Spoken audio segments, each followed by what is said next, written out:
Hello, everyone. This is Nicholas Capman. Welcome to the Life Science Rundown. Before we jump into our discussion for today, just a little bit about the FDA Group. We help life science companies in the areas of quality assurance, regulatory affairs, clinical operations, as well as pharmacovigilance. We offer three different engagement models, which are consulting, staff augmentation, and full-time employee recruitment. So if you ever find yourself in need, just head over to the fdagroup.com to check us out and get in touch. So today I'm speaking with Jesse Gillikan. Hey, Jesse. Hi, Nick. How are you today? I'm doing great. Thanks for joining me today. Welcome. So before we jump into the podcast, would you please introduce yourself? Yes, thank you. Hi, I'm Jesse Gillikan, President, CEO of cGMP Validation. cGMP Validation is a full service compliance and validation firm, and we have been specializing in compounding pharmacies, 503A and B, since around 2012. Um, And to date, we have worked with probably more than 100 compounding pharmacies to help make them compliant with the FDA regulations. Excellent. Thank you. Um, Hmm. so what are we going to be talking about today? I think the struggles and implementation of the GMPs in the compounded world. Okay. Um, well, as it pertains to that, how familiar are compounding pharmacies, in your opinion, with GMP requirements? I know a lot has changed since 503A and 503B came Hmm. out. So, what's your opinion on that? It's been a very interesting ride, I would say, Nick. And that's one reason I have stayed involved with them. I like teaching, I like training and mentoring.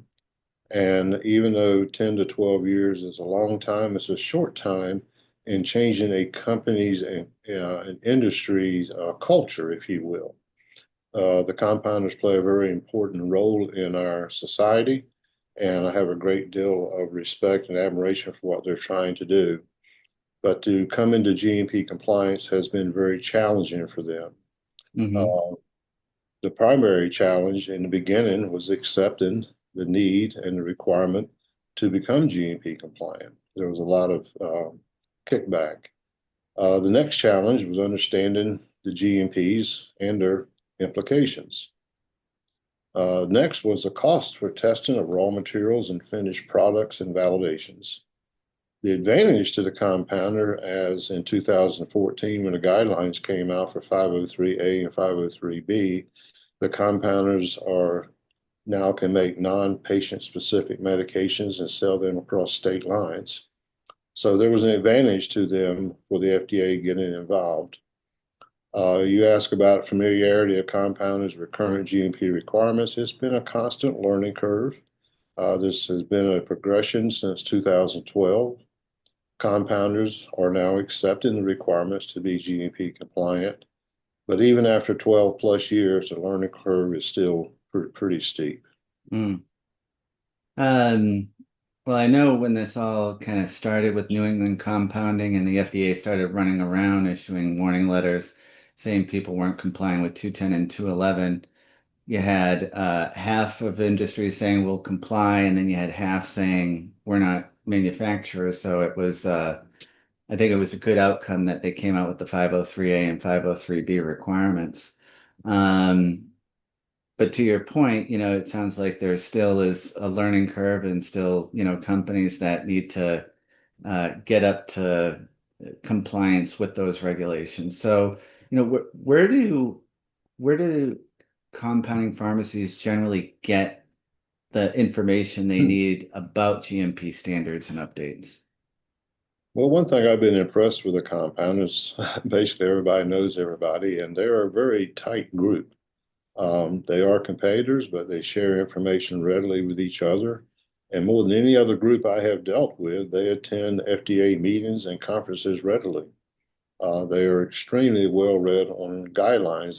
They keep me on my toes. Hmm. So if that is the case, where are the challenges stemming from? Part of the, I'd say I think we're in 12 years, we've overcome the fact that they must be GMP compliant, especially if they're a 503B. And now basically a pharmaceutical manufacturer, if you will. Um, Part of the challenge has been the size of the company, the cost of testing, um, the cost of validations that they have never had to do before. And in some cases, it's increased their overhead. At the same time, they're selling units down to a penny can make a difference in selling a unit dose. So that's where I say financially is now becoming more of the issue than the learning curve. So more of a risk-based approach, meaning if the investment is X, what's my level of risk in order to determine how to proceed? That is correct, and I think we've been instrumental in helping them identify what that risk is, and also following what the FDA has cited companies for, and of course making those a priority at the same time, keeping all the GMPs in perspective as we coach them through the process. You mentioned financial constraints as a factor. What about physical or technological limitations? Physical, a lot of the compounders are very small operations, one small clean room with one or maybe two laminar flow hoods or biosafety cabinets. So becoming a 503B, when I advise clients on space wise, I say the clean space should be at least no more than one third of your total space. The other one third is for warehousing because now you're not making just tens of units per batch, you're making thousands. Therefore, you need a space to keep them that also makes it a GMP warehouse. And there's guidelines in how to do that. So sometimes they don't have the physical space. So that's become a drawback in becoming compliant with the GMPs. Also, the clean rooms sometimes are not of adequate size to have the current design for airlocks for gown in, gown out, Mm, materials in, materials mhm. out. So, and fortunately, the FDA is more amenable to accepting things under procedural control. Of course, they like the mechanical and physical controls, but if you can prove to them you're under control, I think Mm, FDA will work with you. interesting. So the financial constraints, again, it's a risk-based issue that, the business has to decide. When it comes to the physical limitations, you mentioned, it seems like there are some workarounds. Um, is there anything from a physical and technological standpoint that is becoming, a really big hurdle? And are there any ways that you've seen these limitations be overcome in a way that still allows them to be in a state of compliance? No, there is a lot more work to be GMP compliant, both from a facility and technological standpoint. And of course, the compounders can only make what is on the FDA shortage list. So they're constantly Mm, monitoring that. I have several clients that have installed automated filling lines so they can make tens of thousands of units per batch. And all of a sudden, within a few months' notice, that drug is coming off of the shortage list, so they will no longer be able to make that. And so, talking about risk based, it you have to do an evaluation of the costs versus your return on investment. That's just business 101. And sometimes that becomes a challenge as to what they can and cannot make, as well as what does the market need, which obviously creates the shortage list. when you talk about the shortage list, the very first thing that pops in my head is GLP-1s. Have you seen any unique challenges as it pertains to that, or would you say it's kind of falls all in the same bucket? I would say the biggest impact I have seen has been with the GLP one shortage list going away, and the two companies I referred to put in automated fill lines was precisely for that drug. They will find a way to use it, but there's a halt in their business because of this shortage going away. Mhm.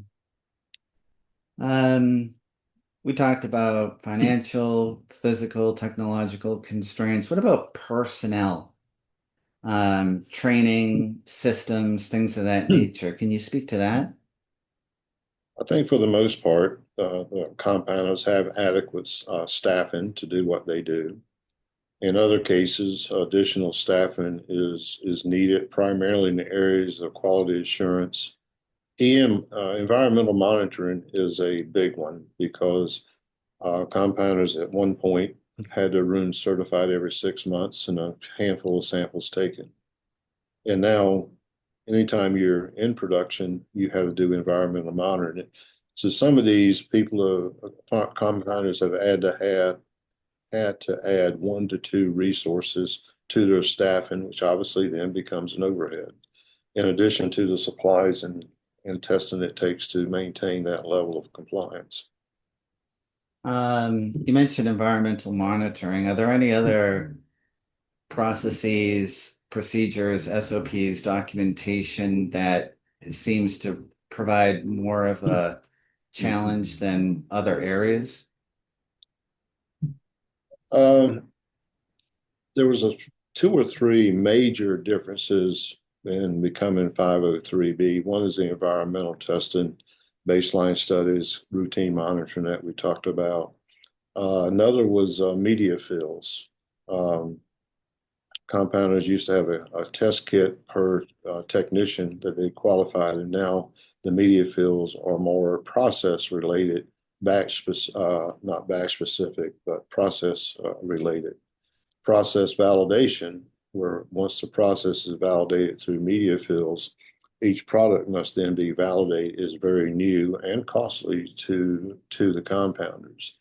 In terms of SOPs and documentation, um, they really had to learn a new way of developing batch records, doing media fills and validations. All 3 of those were foreign to them, but they're coming around.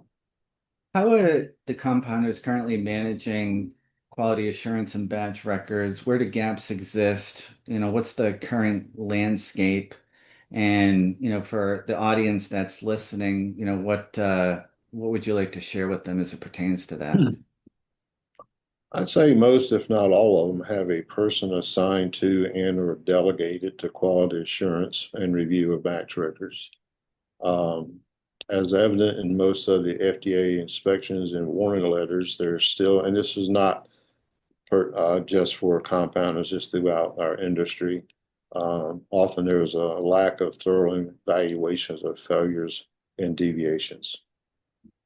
You can hardly pick up a FDA 43 and not see a citation where there was not adequate evidence for the failure or excursion that happened. Now, if I'm a compounder, I'm listening to this. You mentioned some of the challenges. I'm sure they're familiar. Cost is obviously always a factor.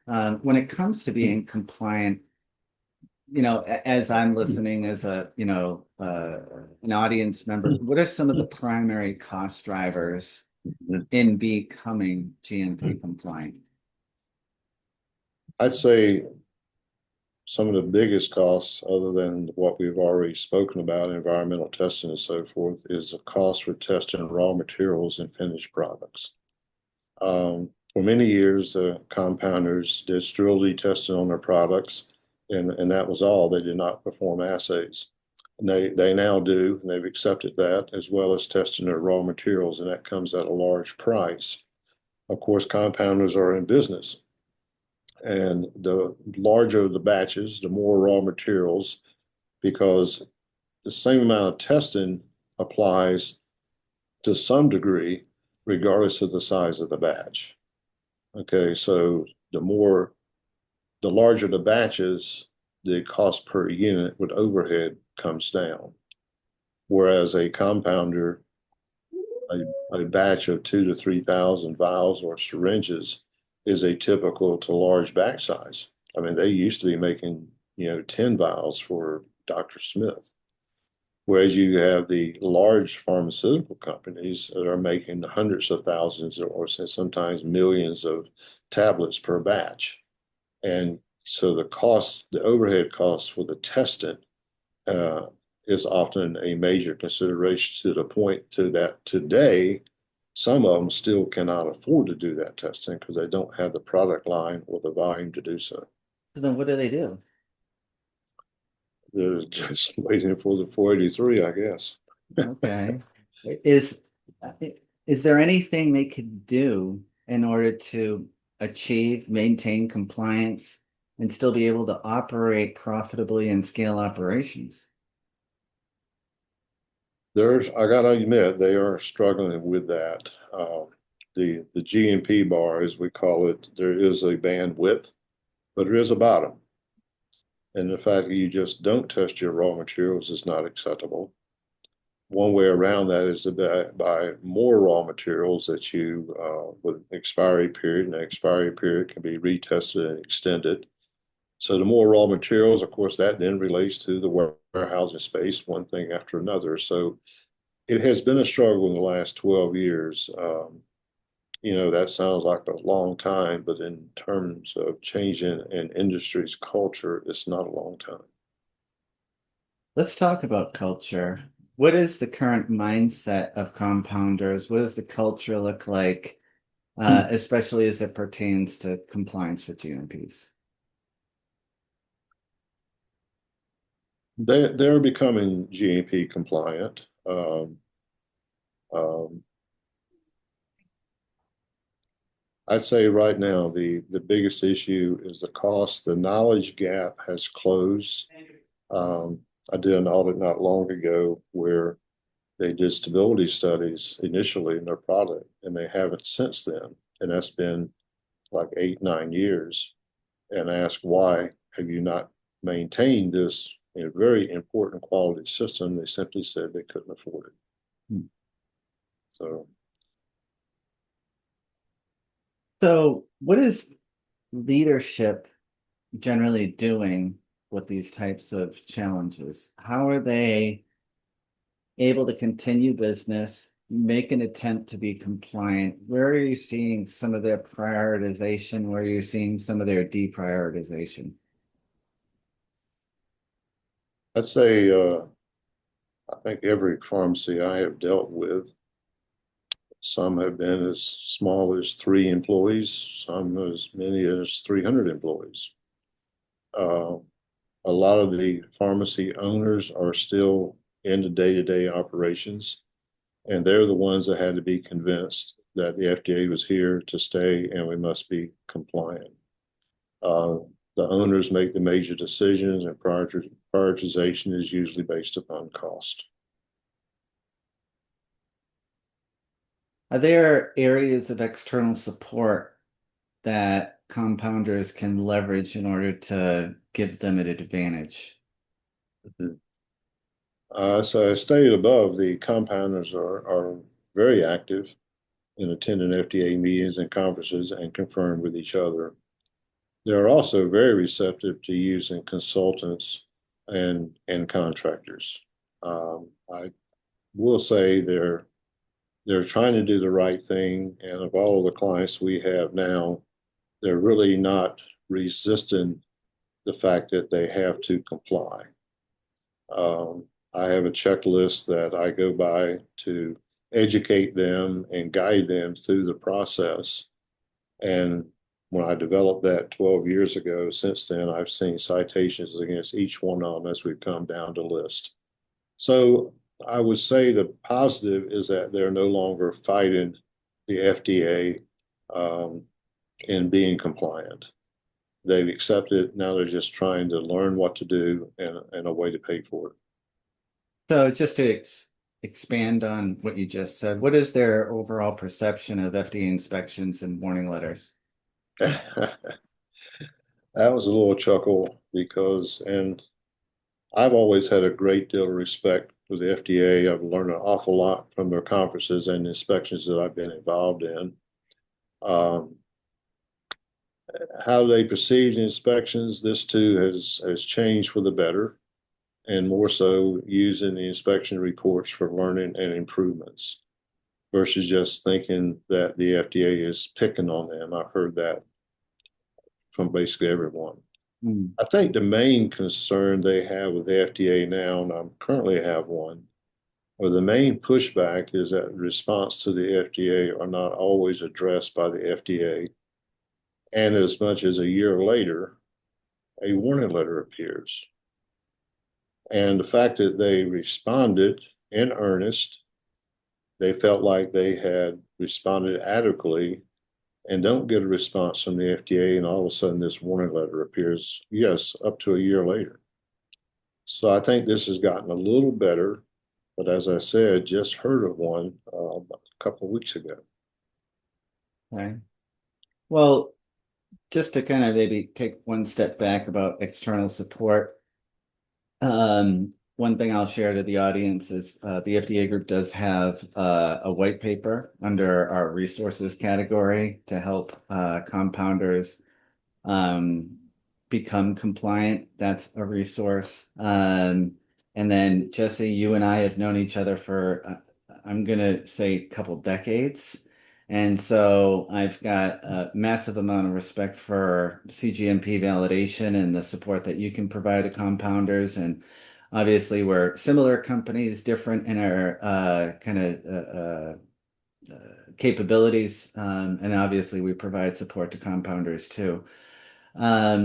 For the audience, and this has been a really informative session, what do you want to leave the audience with? So I'm a compounder, I'm listening to this, it's resonating with me. I know all these different challenges I have to deal with. Um, what's the best piece of advice you can leave the audience with at this point?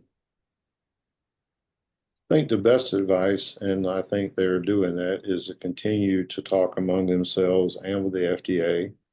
The compounders will very readily pick up the phone and call the FDA, and I think that's very helpful because my experience with the FDA over my 46-year career has been that they want to help you, they want to see you do well.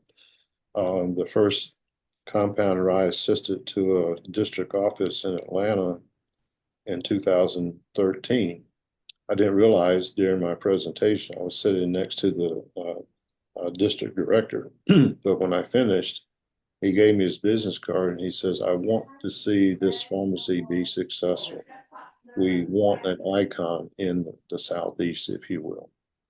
So I think they're on the right track. They're just trying to find the business to stay in business and have the profits, if you will, to be compliant. There is a cost. Mm-hmm. And hopefully we're able to lead them down that direction. Yep.